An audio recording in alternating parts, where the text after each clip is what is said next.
Со можностите кои ги нуди електрификацијата, американската пикап сцена ќе доживее целосна трансформација. Покрај веќе етаблираните играчи се појавија и многу други сосема нови и непознати, чии идеи најавуваат остра битка за превласт. Еден од поамбициозните е компанијата Lordstown, која купи една поранешна фабрика на General Motors за производство на својот модел наречен Endurance.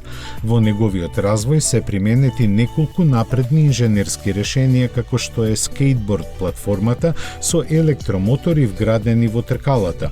Ги има вкупно 4 кои испорачуваат 600 конски сили доволни за забрзување до 96 км на час за 5,5 секунди или влечење приколка од 3,5 тони. Батериите од 109 киловат-часа обезбедуваат автономија од околу 400 км, а максималната брзина му е ограничена на 128 км на час.